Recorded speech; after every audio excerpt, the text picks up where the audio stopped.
নমস্কার, প্রত্যেককে স্বাগত জানাই নেমো নিউজ ইউটিউব চ্যানেলের নতুন একটি ভিডিওতে। পশ্চিমবঙ্গের সরকারি কর্মচারীদের জন্য রয়েছে খুবই খুশির খবর।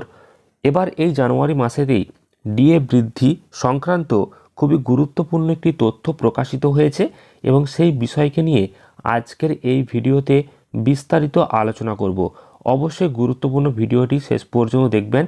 বাংলার ডিএ বৃদ্ধি নিয়ে মুখ্যমন্ত্রী মমতা বন্দ্যোপাধ্যায়ের কি প্রতিক্রিয়া বা ডিএ বৃদ্ধি সংক্রান্ত কি খবর এবং জানুয়ারি মাসের মধ্যেই ডিএ বৃদ্ধির সম্ভাবনা কতটা রয়েছে সবটাই আলোচনা করা হবে।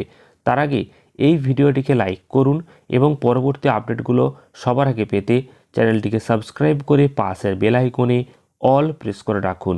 আপনারা অনস্ক্রিন দেখতে পাচ্ছেন খুবই গুরুত্বপূর্ণ যে আপডেট সেটা প্রকাশিত হয়েছে ওয়ে2 নিউজ, অর্থাৎ ওয়ে2 নিউজ যে অনলাইন প্ল্যাটফর্ম সেখানে প্রকাশিত হয়েছে। বলা হচ্ছে কিনা যে বাংলার ডিএ বৃদ্ধি নিয়ে মমতার চাল। কি বলা হয়েছে এখানে বিস্তারিত যেটা রয়েছে সেটাই আপনাদের সামনে তুলে ধরবো, তারপর আপনাদের মতামত কমেন্টে অবশ্যই জানাবেন।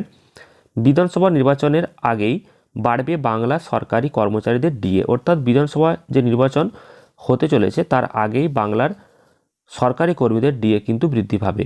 এই সম্ভাবনা বেড়েছে মন্ত্রী মানস ভূঁইয়ার কথায়। বলেছেন সরকার খুব ভালোভাবে জানে সরকারি কর্মীরা বিভিন্ন জনমুখী প্রকল্প রূপায়ণে কতটা গুরুত্বপূর্ণ ভূমিকা পালন করেন, আর তাদের দিকটা আমাদের সরকার দেখবেই।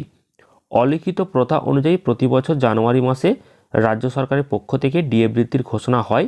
এখনও তা না হলেও মন্ত্রীর কথাই কিন্তু বেড়েছে সম্ভাবনা, অর্থাৎ এই জানুয়ারি মাসের মধ্যেই সরকারি কর্মচারীদের যে ডিএ সেই ডিএ কিন্তু বাড়তে পারে, এমনই একটা ইঙ্গিতপূর্ণ বক্তব্য উঠে এসেছে। অর্থাৎ রাজ্য সরকারি কর্মচারীদের যে ডিএ বৃদ্ধি সেই বৃদ্ধি খুব শীঘ্রই এই জানুয়ারি মাসের মধ্যে হতে পারে। সেই সম্পর্কে যে একটা ছোট্ট আপডেট সেটাই শেয়ার করলাম।